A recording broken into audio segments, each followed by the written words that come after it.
Baik, suara saya terdengar tidak, Devita? Terdengar, Kak. Ini ya, filemu.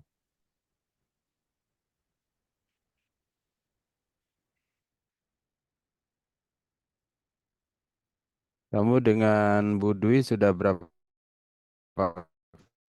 kali bimbingan? Agak putus-putus suara Bapak. Devita? Ya, iya ini Sudah, sambungan. Kok putus ya? ya, sudah 7 kali dengan Ibu Dwi. Oke, ini kan kamu bicara soal penokohan, ya. Tapi saya lihat konsep penokohanmu masih dari Nurgiantoro ya. Iya, Pak. Oke. Nah, ini rumusan masalahnya. Bagaimana pelukisan tokoh disabilitas?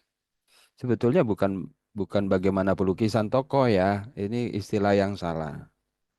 Dalam kajian penokohan itu dikenal hanya istilah penokohan. Jadi penokohan itu ya bagaimana pelukisan tokoh itu istilahnya dipersingkat jadi penokohan.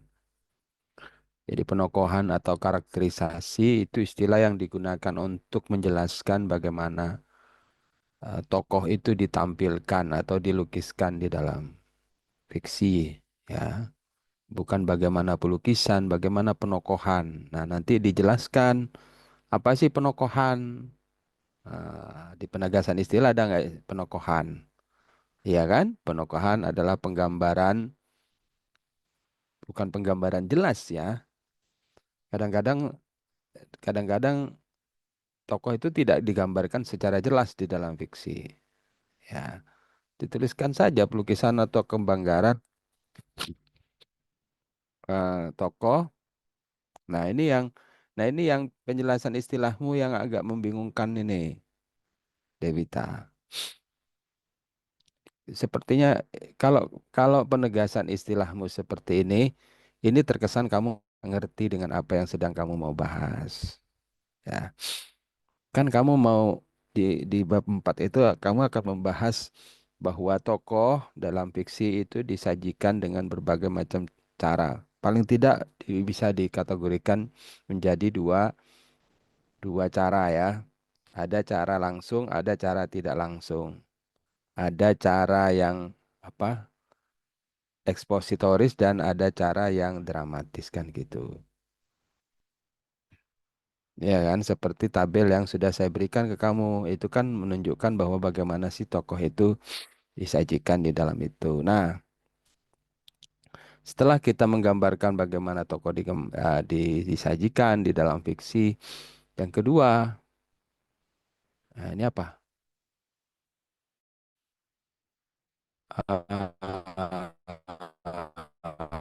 Yang kedua, hmm, sebetulnya bukan kalau cuma tugasmu cuma dua seperti ini kan ke level makalah ya. Sebetulnya yang kedua itu kan setelah kita sampai bisa menjelaskan bagaimana tokoh itu dilukiskan, mestinya ada satu satu rumusan yang ketiga yaitu eh, lalu kalau penggambarannya seperti itu, apa yang bisa ditangkap, kemungkinan apa yang ditangkap tentang yang ditangkap oleh pembaca mengenai tokoh disabilitas kan begitu. Atau dengan kata lain, apa makna disabilitas dengan gambaran tokoh yang seperti itu. Jadi tidak hanya berhenti pada level kamu, oh ini pelukisannya dramatik, oh ini ekspositori, kan nggak hanya sampai di situ. Mestinya makna dari penggambaran itu apa maknanya? Mengapa digambarkan seperti itu, tokoh disabilitas? Kan gitu. Bukan hanya berhenti, oh ini penggambarannya yang ekspositori, yang dramatik seperti ini. Oke. Terus kamu meletakkan apa itu? apa? Eh,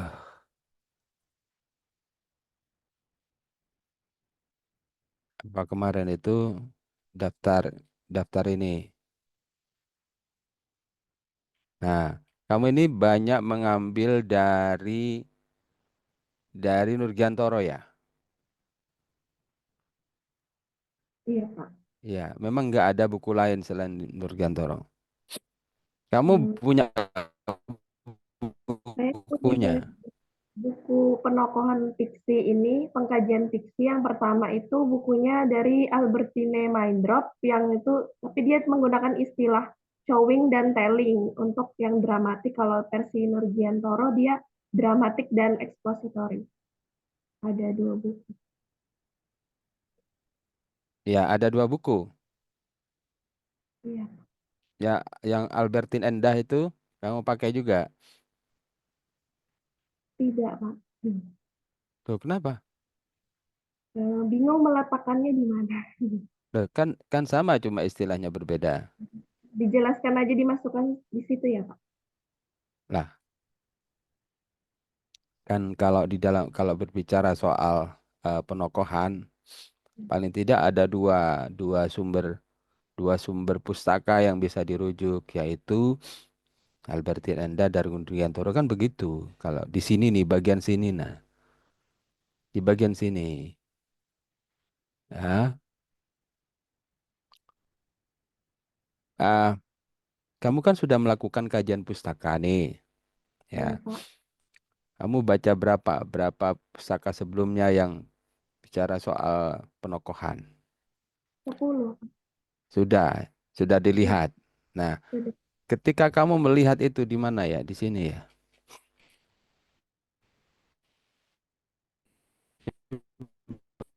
Bagian bab 2 ya. Kajian penokohan telah dilakukan dalam menganalisis kajian penokohan. Ini bahasamu tuh gimana sih? Saya tuh membaca bahasamu itu seringkali nggak enak itu loh. Apa bertele-tele bahasamu itu, bulat ya. Kan bahasa ilmiah itu nggak boleh bertele-tele. Ya, coba dirasakan nih bahasamu ini bisa nggak kamu mempersingkat pernyataan ini. Beberapa penelitian telah dilakukan dalam menganalisis kajian penokohan. Ini kan bertele-tele ini. Oke. Gini loh, apa Dewita? Eh, di sini kan di kajian penokohan kan kamu akan membahas yang 10 itu. Iya, Iya, Pak. iya. Nah, coba yang 10 itu kamu jangan bahas satu-satu seperti ini. Misalnya, eh, kajian penokohan dalam kamu kan menggunakan sumber berapa? 5 tahun terakhir. 3 tahun terakhir. Nah, kamu kan bisa memulai di sini. Dalam 3 tahun terakhir, kajian penokohan telah dilakukan oleh Saputri dan Sutiati, siapa, siapa, dan seterusnya. Sampai berapa tadi? 10. 10. Nah, jajar seperti itu. Sebutin di dalam satu paragraf. Lalu kemudian, dari 10 itu, ah, siapa yang selalu dirujuk? Teori-teori apa yang dirujuk dalam kajian itu? Kan gitu mestinya enak kan membacanya. Dari 10 kajian itu, rujukan teori penokohan yang mereka gunakan itu apa? Siapa? Tokoh teorinya siapa? Itu loh. Teori siapa? Lalu kemudian apa yang dimaksud penokohan? Apakah sama? Ya, teorinya sama tidak ketika mereka mendefinisikan penokohan? Kalau sama pada dasarnya apa ya ditulis jadi satu bagian saja kayak gitu. Tapi yang 10 rujukan itu tetap kamu cantumkan di daftar rujukan karena akan disebut gitu loh. Nah, jangan jangan satu-satu seperti ini. Kalau ada perbedaannya, misalnya ke 10 itu, apakah ada perbedaannya? Apakah metodenya sama atau berbeda? Gitu loh. Terus kemudian apa yang menjadi fokus masalah penelitian mereka? Apakah hanya sebatas melihat perbedaan bagaimana sebuah tokoh disajikan secara ekspository atau dramatik, atau ada yang lebih. Sampai nggak ke situ di sini bahasannya. Nah, sehingga nanti ketika kamu membahas ini, kamu bisa menentukan, saya akan menempuh jalan yang sama atau berbeda dengan penelitian sebelumnya. Apa? Penelitianmu itu akan menempuh jalan yang sama, cara yang sama, atau yang berbeda. Baik secara teori maupun secara metode. Sama enggak? Kalau samanya bagaimana, kalau berbeda bagaimana gitu loh. Tuh. Jadi, oke. Coba ya, saya mau perlihatkan bagaimana kamu ini yang pertama kamu bicara punyanya siapa ini? Saputri ya. Oke. Eh, Menurut penelitian yang telah dilakukan oleh Saputri, kajian penokohan memiliki peran dalam analisis karya sastra karena tokoh merupakan sebuah dunia pada jalannya sebuah cerita. Kajian penokohan menjadi penting. eh, Oke, ini kamu bicara soal apa pentingnya kajian penokohan ya? Ya. Kajian penokohan memiliki peran. eh, ini kan kajian penokohan menjadi penting. Ini kan? Oke. Nah kan kamu kalau misalnya seperti ini kan, kalau caranya seperti, misalnya ke-10 penelitian itu memiliki memandang apakah pandangan mereka tentang kajian, kalau memang mau bicara ini ya, apakah ke-10 itu punya pandangan yang sama tentang pentingnya kajian penokohan, atau dengan kata lain mengapa kajian penokohan itu penting. Ya. Jadi bahasnya jangan satu-satu seperti ini. Dalam penelitian Saputri, penelitian penokohan itu penting karena, ya kan? Ini sama enggak dengan penelitian selanjutnya? Jangan jangan dibahas seperti ini, Pak ya. Oke, kamu butiri dulu. Misalnya kajian penokohan itu penting. Mengapa penting? Bagi Saputri apa? Kemudian bagi Rizky dan Rahayu apa? Kemudian itu soal aspek pentingnya gitu loh. Jadi jangan, kalau ini kan satu-satu ya. Satu-satu, satu-satu gitu loh. Paham deh, Devita. Nah, Paham. jadi satu misalnya, eh, tolong berbahasa yang ringkas, ya. Jangan, ya, disebutin dalam 3 tahun terakhir, dalam 3 tahun terakhir penelitian penokohan sudah dilakukan oleh siapa, siapa, siapa, ya kan? Misalnya eh, mereka penelitian-penelitian tersebut memiliki pandangan yang sama atau berbeda. Kalau sama, apa samanya? Kalau berbeda, bagaimana perbedaannya? Soal pentingnya kajian ini. Lalu apa lagi yang bisa dijelaskan dari penelitian ini? Jadi disebutin satu kali pertama di atas disebutin tahunnya, di bawah itu sudah enggak karena di atas mengikuti yang bawah. Apa yang bawah mengikuti yang atas, gitu ya. Paham deh kita? Jadi bukan Paham. satu-satu seperti ini. Kalau ini kan satu-satu. Nah, kalau kamu mau membahas tentang, oh, pertama saya mau membahas tentang kajian penokohan. Mengapa itu penting? Yang kedua, teori-teori yang dipakai oleh kajian sebelumnya apa? Sama atau berbeda? Dijelasin gitu loh. Ya. Atau kamu sebutin di sini dalam kajian ini apa dirinci beberapa persamaan pandangan tentang apa pentingnya kajian ini, bagaimana teori-teori yang mereka gunakan dan bagaimana metode yang mereka gunakan. Kemudian bagaimana hasilnya dan implikasinya terhadap penelitianmu ini. Misalnya, oh penelitian sebelumnya hanya sampai ke sini, misalnya ya penelitiannya si ini hanya sampai batas mengidentifikasi perbedaan cara penokohan. Sampai nggak ke makna? Siapa yang sampai ke makna misalnya? Oh, penelitian si ini sampai kepada pemaknaan tentang penokohan. Yang sini enggak. Lalu kamu jelasin, kamu harus memilih yang mana. Bagaimana bisa dimaknai? Bagaimana mereka memaknai penokohan? Kalau ada yang sampai ke level pemaknaan. Itu ya. Nah, tolong nanti dilihat lagi nih cara penulisannya seperti ini. Nah, akhirnya kan kajian dilakukan. Ini kan akhirnya berulang-ulang frase seperti ini. Kajian dilakukan kan.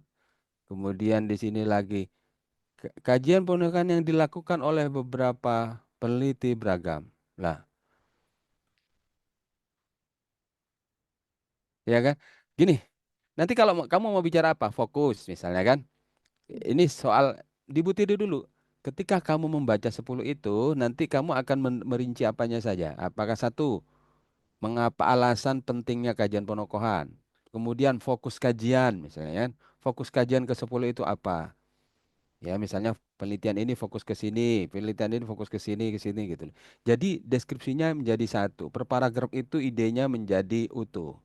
Tidak tidak satu paragraf bahas satu, satu paragraf bahas satu enggak. Jadi pertama di paragraf pertama kamu kumpulkan penelitian siapa yang sudah kamu baca. Lalu paragraf kedua apa makna penting penelitian bagi mereka. Paragraf ketiga fokus penelitian-penelitian tersebut. Paragraf selanjutnya metodenya sama enggak gitu loh.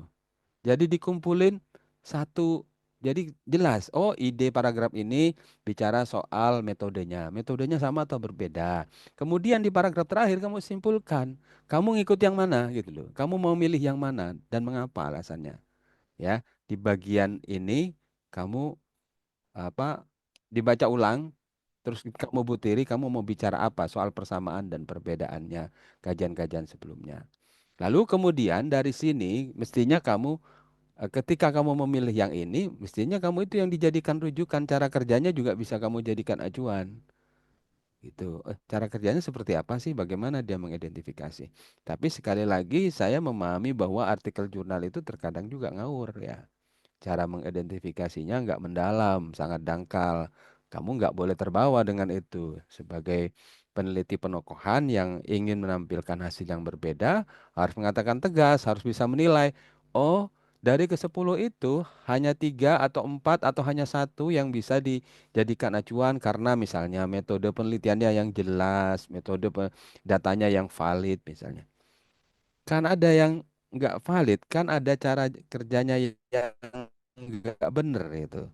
Nah, kamu jangan dibiarkan itu tanpa penilaian. Mestinya pustaka yang kamu kaji terus dinilai ya.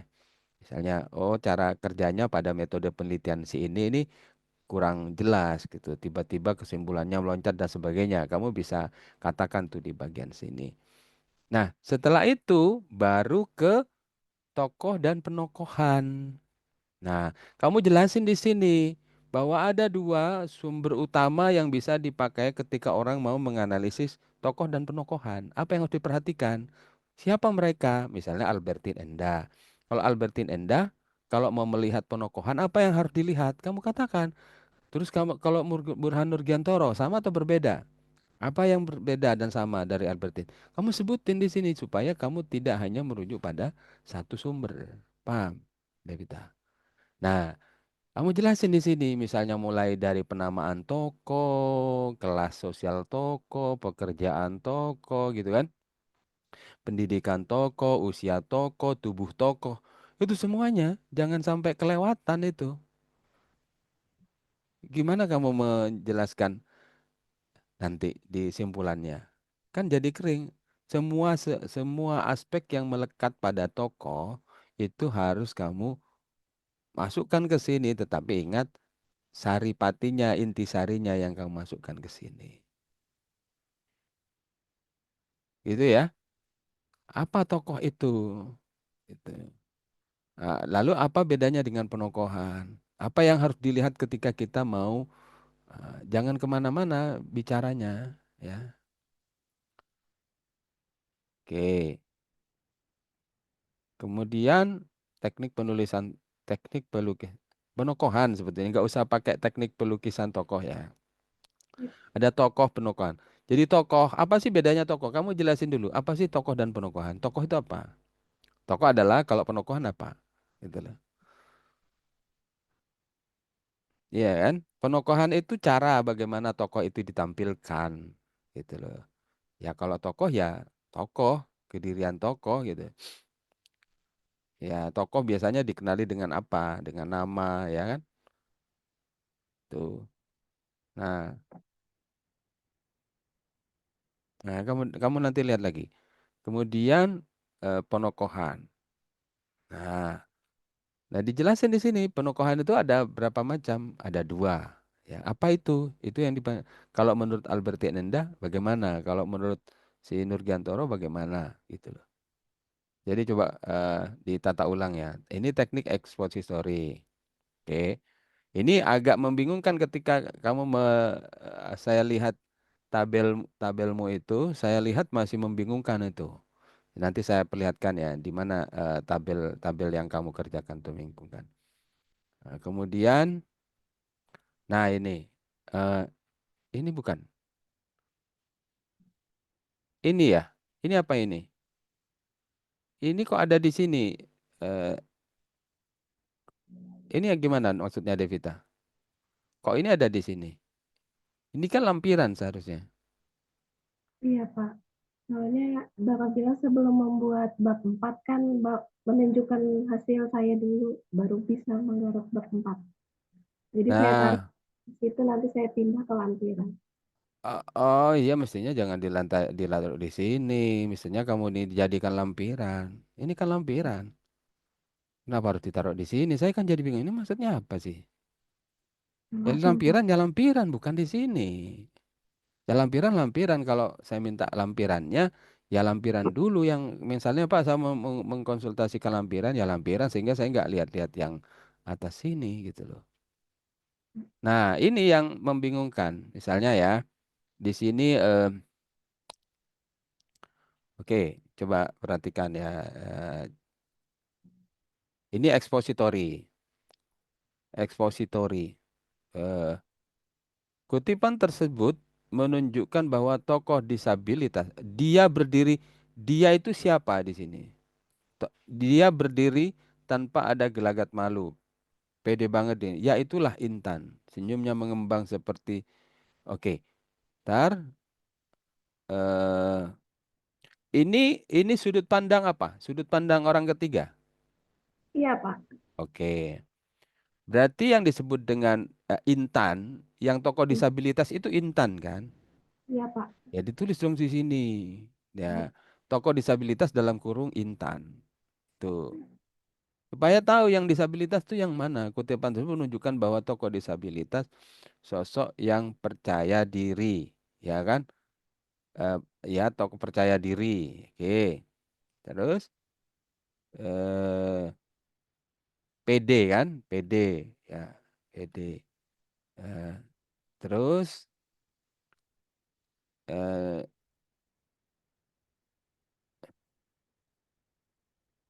gue ini siapa? Katanya dia menunduk, tapi kok tiba-tiba di sini ada gue duduk di Anu, larik. Pak. Semua keseluruhan novelnya itu tuh menggunakan sudut pandang tokoh kedua seperti itu. Jadi Ya, dia pakai gue itu siapa? Tokoh siapa? Kan berarti ada tokoh kedua sebagai narator. tokoh J. Iya kan? Namanya Iya, berarti ini kan bukan ekspositori. Karena kalau ekspositori definisinya apa coba? digambarkan Ekspositori itu deskripsi langsung oleh bukan tokoh loh. Kalau oleh tokoh lain, itu bukan ekspositori, itu dramatik. Karena kita mendapat penggambaran tokoh dari tokoh lain. Coba kamu lihat ekspositori ya. Lihat, ekspositori apa definisinya? Apa definisinya ekspositori?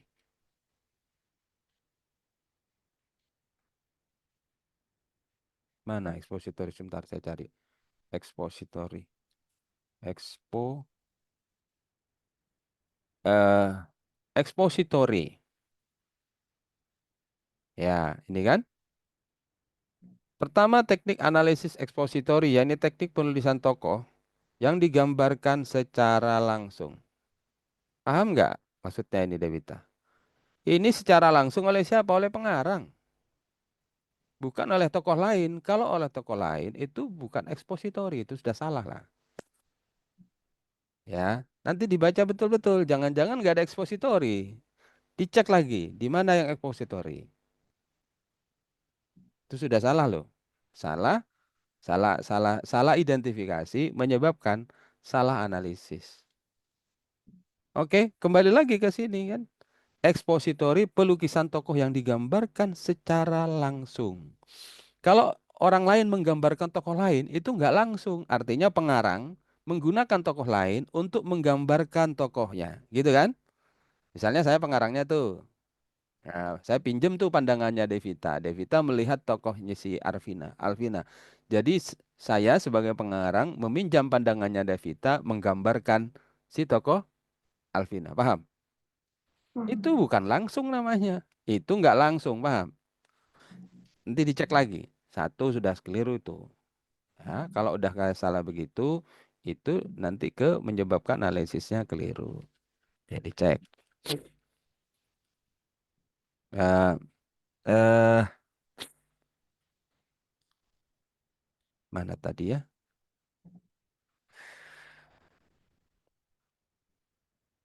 Ya itu karena instrumennya nggak dibuat dulu, terus Devita langsung mengerjakan bab 4 ya jadi kayak gini. Mestinya kalau berangkat dulu dari instrumen, mengidentifikasi apa yang mau dicari, baru bekerja. Akhirnya kan bolak-balik muternya kayak gini nggak efektif cara kerjanya kan. Nah ini ntar ya, ini ada expository. Ini tolong kalau mau konsultasikan seperti ini jangan ditaruh di dalam sini ya, langsung buat lampiran. Kalau mau konsultasi lampirannya ya nggak apa-apa, konsultasi lampiran. Ini sudah salah.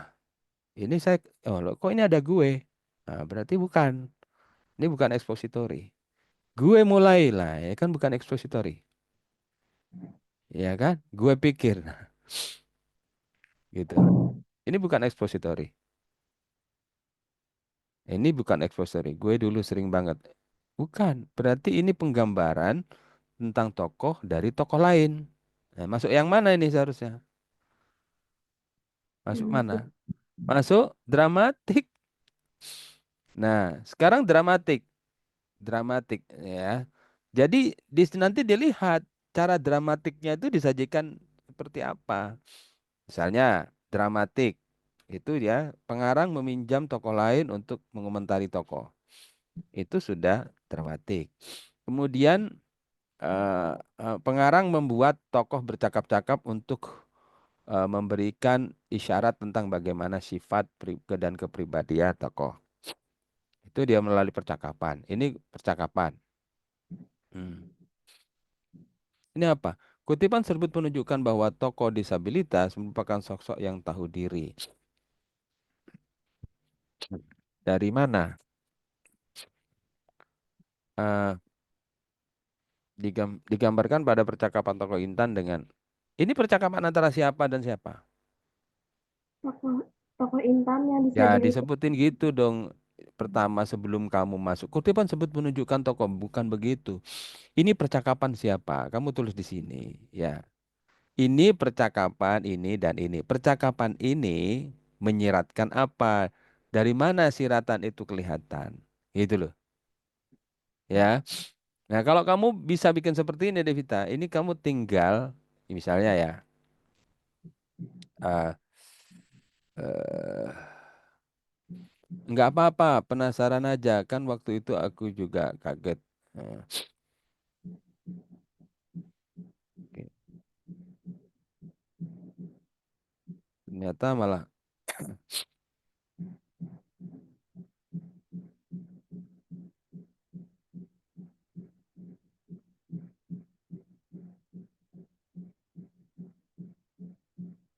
hmm,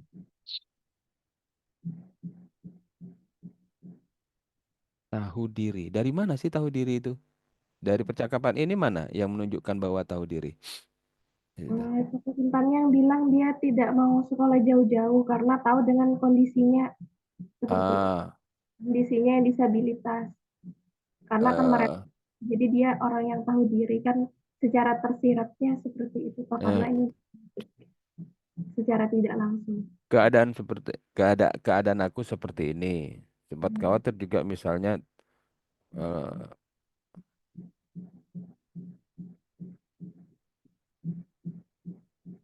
ya berarti bagian yang paling penting apa? Keadaan aku seperti ini. Iya Pak, Iya. iya. Ah, eh,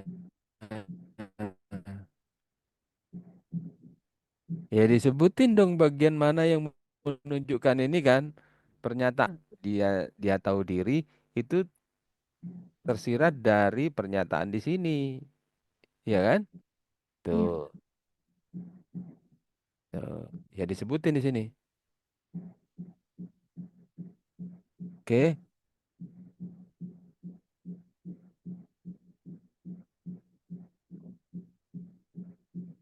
ya nggak usah sebut lagi ini. Ya ini nggak usah disebut lagi. Yang ini nggak perlu ini kan, kan sudah. Ini kan kategori cakapan, ya kan? Bahwa kesimpulannya tokoh ini tahu diri. Dari sini identifikasinya. Oke. Cakapan. Selain cakapan apa? Oke, ini cakapan semua ya. iya Pak. Oke. Dari cakapan kamu menemukan berapa data? Ada berapa ya? Nah, itu diberi kode. Kalau nggak gini kamu bingung. Oke Iya, ya. Jadi gini. Nanti gini ya, Devita. Ini dramatik nih. Ya, iya, dramatik. Ya. Berarti dramatik. Dramatik cakapan ya. Kasih kode misalnya dramatik cakapan DC1. Itu ya. iya Pak. Kemudian dramatik cakapan DC2, DC3, DC4, dan seterusnya. Sehingga kamu tahu kalau ditanya, kamu dapat data berapa soal ini. Jadi kamu bisa akumulasikan nanti seberapa dramatik apa novel ini. Jadi kalau dari sesi penokohan kan kamu bisa identifikasi ya. Kasih DC1, DC ini dramatik cakapan. Selain dramatik cakapan apa? Nanti dikasih nomor ya, Iya, dikasih kode iya. ya. DC1. Ini Iya, dramatik tingkah laku.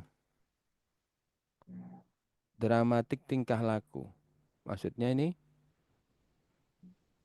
tingkah lakunya siapa? Tingkah lakunya si Intan. iya, tokoh disabilitas. Ya, berarti ini tokoh Intan, berarti di sini dramatik DTL ya. Iya, DTL 1. Nah, dikasih kode ya nanti ya. Ini DTL 1, dramatik tingkah laku. Nah, nanti dijelasin di apa? Di bab 3 bahwa kamu menggunakan kode-kode untuk memudahkan pengelompokan data. Ya, data dikelompokkan. Ini dramatik tingkah laku. Ini tingkah lakunya Intan. Nah, mestinya di sini dalam kutipan ini tingkah lakunya Intan digambarkan oleh siapa? digambarkan oleh tokoh G. Ya, Tokoh. tokoh G ya. Iya. Tokoh G itu di sini gimana perannya di dalam novel ini? Siapa itu tokoh G? Seseorang yang menyukai tokoh disabilitas. Jadi dari awal sampai akhir novel sampai selesai, semua itu diceritakan oleh sudut pandang tokoh G ini. Dia tokoh G berarti nggak ada ekspositori jangan-jangan. Nah, tidak ada. Iya, berarti nggak ada ekspositori karena semua apa semua gambaran tokoh tentang disabilitas itu melalui tokoh G kan? Iya, jangan-jangan nggak ada ekspositorinya. Tapi dilihat lagi, ada nggak ekspositorinya? Dicek lagi. Jadi semuanya itu dari sudut pandangnya tokoh G ya. Iya, Pak. Ya, Dari awal. hubungan tokoh G dan Intan bagaimana? Sepasang kekasih. Oh, berarti ini Intan di mata kekasihnya berarti. Iya, Pak. Nah, iya, paham maksudnya saya. Ya, berarti ini kan pandangan yang sangat subjektif tentang tokoh disabilitas, gitu loh. Nah, itu harus tetap kamu maknai pada akhirnya. Ini ini pandangan kalau pandangannya begini, kalau tokohnya begini, karena Intan itu dipandang, dipikirkan dari matanya orang yang sangat mencintai dia. Itu bakal beda kalau tokoh ini diceritakan oleh si pengarang, ya. Oke.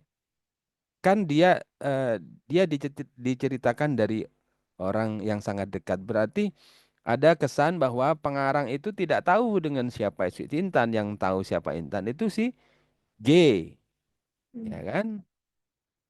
Kan gitu. Iya, G. Pak. Ya, jadi G sebagai orang yang menggambarkan Intan, juga punya subjektivitas. Dia nggak objektif betul menggambarkan Intan. Dia sudah menyuling, dia sudah menyaring. Bagaimana Intan bisa dikesankan, gitu. Jadi harus dianalisis sampai ke situ ya. Gitu. Oke, ini di tingkah laku.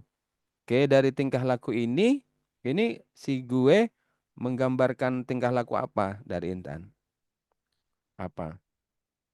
Orang yang tertutup. Orang yang rahasia dan tertutup ya. Oke. Rahasia dan tertutup. Oke. Jadi dramatik tingkah laku. Dari tingkah lakunya yang seperti apa?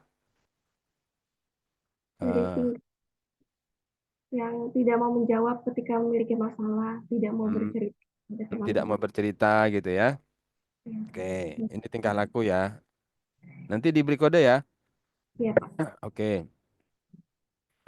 Kemudian saya mau tanya. Di dalam pikiran dan perasaan. Ini perasaan siapa? Perasaan si Intan. Jadi di novel itu kan juga ada apa dari sudut pandang Intan sendiri. Jadi saya mengambil di sudut pandang Intan itu di pikiran dan perasaan tokoh disabilitas. Ini pakai sudut pandang tokoh Intan. Oh ya. Di Iya situ Pak. di novel itu Intan diberi kesempatan bersuara. Iya Pak. Oke, nanti dilihat ya. Ini berarti dari pikirannya si Iya. disabilitas ya. Ya, oke. Berarti DPP ya. Jadi nanti diberi eh, ini kode DPP satu dan seterusnya. Ada berapa di situ dihitung. Kemudian apa? Nah, nanti itu kamu bisa hubungkan itu. Apa yang jadi apa itu Intan kalau gitu? Apa itu tokoh disabilitas baik dari eh, bangunan orang lain dan bangunan diri sendiri ya yang dalam persepsi orang bagaimana dalam persepsinya sendiri bagaimana ada nggak misalnya ya misalnya kalau tadi oleh tokoh lain oleh kekasihnya Intan itu dipandang tokoh yang penuh rahasia tertutup lalu ada nggak misalnya semacam counter misalnya kalau ada. Oh, sebetulnya saya nggak tertutup. Mengapa saya bertingkah laku seperti itu? Karena alasan begini-begini.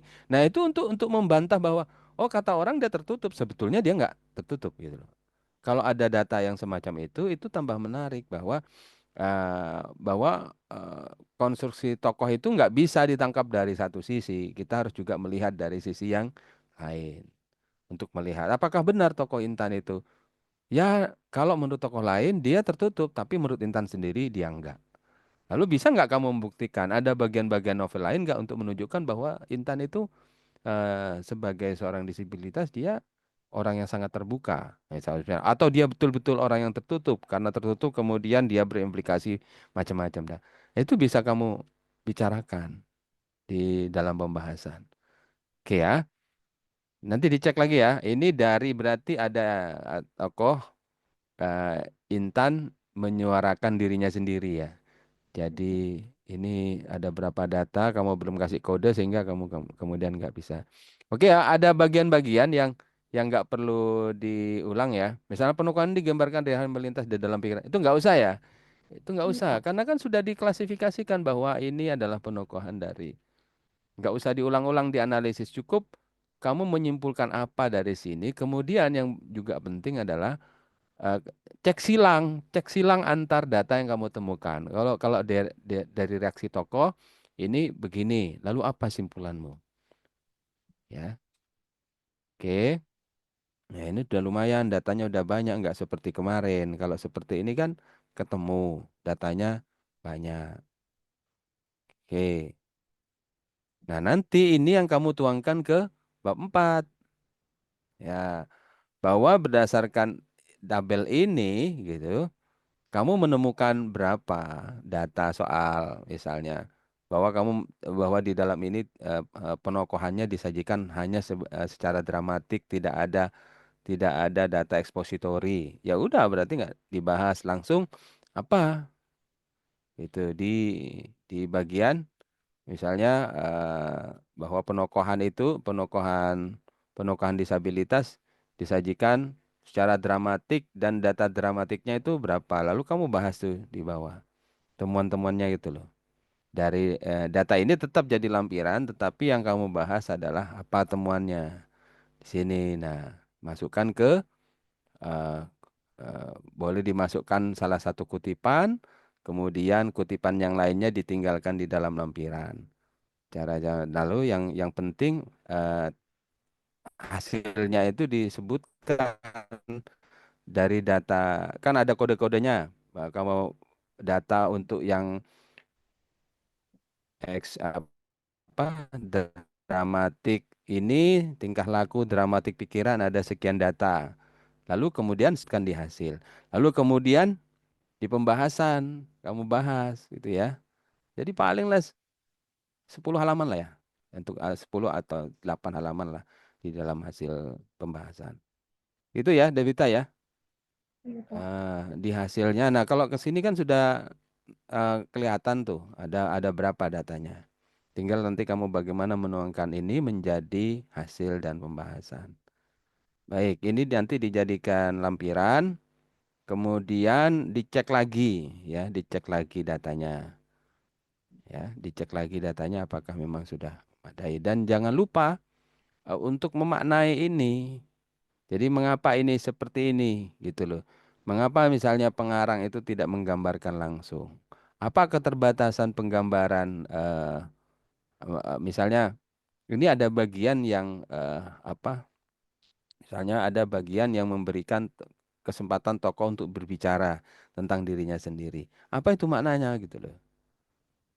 Mengapa itu bisa dibuat begitu? Nah, itu yang penting. Itu bisa dibahas di pembahasan. Lalu yang paling penting lagi apa makna dari itu tentang tokoh disabilitas, ya.